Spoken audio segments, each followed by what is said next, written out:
Before we begin reading the play Julius Caesar by William Shakespeare, I want you to take a look back into history and think about what Michael Parenti discusses in his presentation about the assassination of Julius Caesar. I want to go back 2,000 years, if that's okay with you, but try to bring it home to you and give you the feeling that there were real people struggling about real things then, which are very relevant still. I mean, when you think about ancient Rome, what's our image? Hollywood, right? These guys walking around in togas and making pronouncements in stentorian tones and asking how the emperor is feeling and all that. I'm going to talk about a period before all those emperors. It's the period known as the Late Republic. It goes roughly from about 133 BC to, I will say, 44 BC, which is when Caesar was assassinated. So roughly, with more emphasis on the latter part of that period. I want to say something about history first, because our images of the past are created largely by history's winners.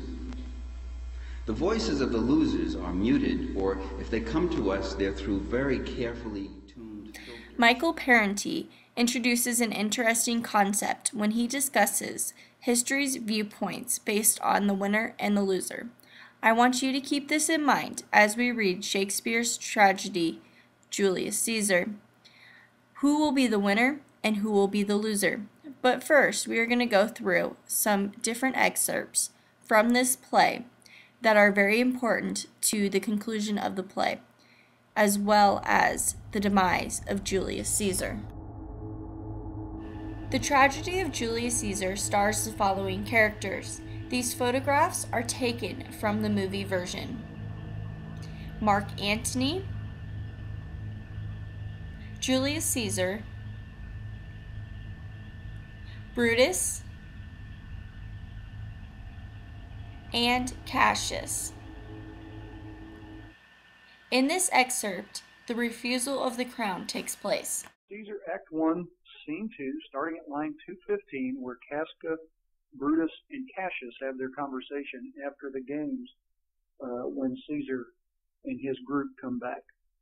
Starting at line 215, Casca says to Brutus, "You pulled me by the cloak. Would you speak with me?" "Aye, Casca. Tell us what hath chanced today, that Caesar looks so sad." Casca says, "Why, you were with him, were you not?" "I should not ask, Casca, what had chanced." "Why, there was a crown offered him, and being offered him, he put it by with the back of his hand thus, and then the people fell a-shouting." "Well, what was the second noise for, Casca?" "Why, for that too." "They shouted thrice?" "What was the last cry for?" Cassius asked. "Why, for that too." Brutus says, "Was the crown offered him thrice?" Casca says, "Aye, marry wast, and he put it by thrice, every time gently."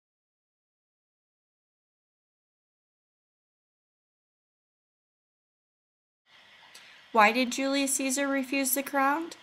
You'll find out as we read the play. But first, let's take a look into the life of the real Julius Caesar. Julius Caesar was born July 13th, 100 BC, and was assassinated on March 15th, 44 BC. As you are aware, he was a Roman political leader, and a soothsayer predicted his death on the Ides of March. Here is some background information on the Ides of March. It is the 15th of March and is a festival celebrating the god of Mars. A soothsayer predicted this as the death of Caesar. You will learn more information about this in the following excerpt. From William Shakespeare's Julius Caesar, Act 1, Scene 2, lines 18 through 24, foreshadows the imminent death of Julius Caesar. Soothsayer reads, "Beware the Ides of March." Caesar, "What man is that?" Brutus, "A soothsayer bids you beware the Ides of March." "Set him before me, let me see his face." "Fellow, come from the throng, look upon Caesar." "What sayest thou to me now? Speak once again." Beware the Ides of March. He is a dreamer. Let us leave him. Pass. Unfortunately, Caesar decides not to consider the warnings of the soothsayer. And as you will see later, Caesar's death does come true, as he is assassinated by what he thinks are his closest friends and allies. After the assassination of Julius Caesar, a pair of speeches are made, one by Brutus and the other by Mark Antony. While reading the text in class, you will discover who will win and who will lose, and how this determines the future of Rome. Antony's oration is part 2, and it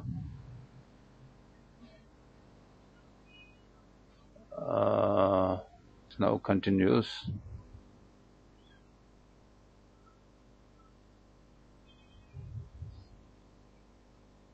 Where the plebeians divide themselves into the audiences for Cassius and Brutus. Now the piece.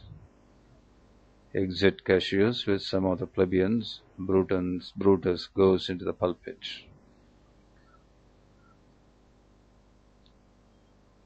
The noble Brutus is ascended. Silence! Silence! Noble Brutus is ascended! Silence! Be patient till the last.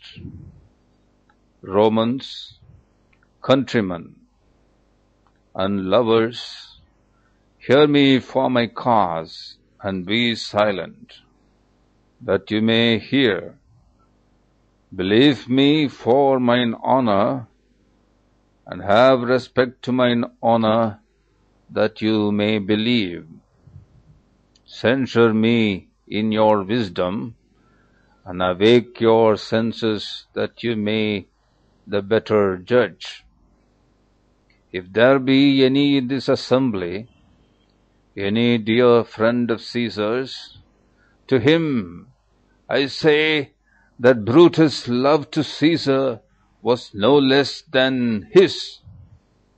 If then that friend demand why Brutus rose against Caesar, this is my answer, not that I loved Caesar less, but that I loved Rome more.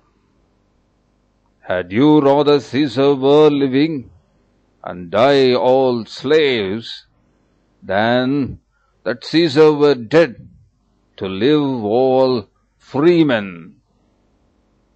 As Caesar loved me, I weep for him. As he was fortunate, I rejoice at it. As he was valiant, I honor him. But as he was ambitious, I slew him. There is tears for his love, joy for his fortune, honor for his valor, and death for his ambition. After hearing the speech by Brutus, next we will read Mark Antony's. So, what will become of Rome? Who will lead the country? We will find this information out.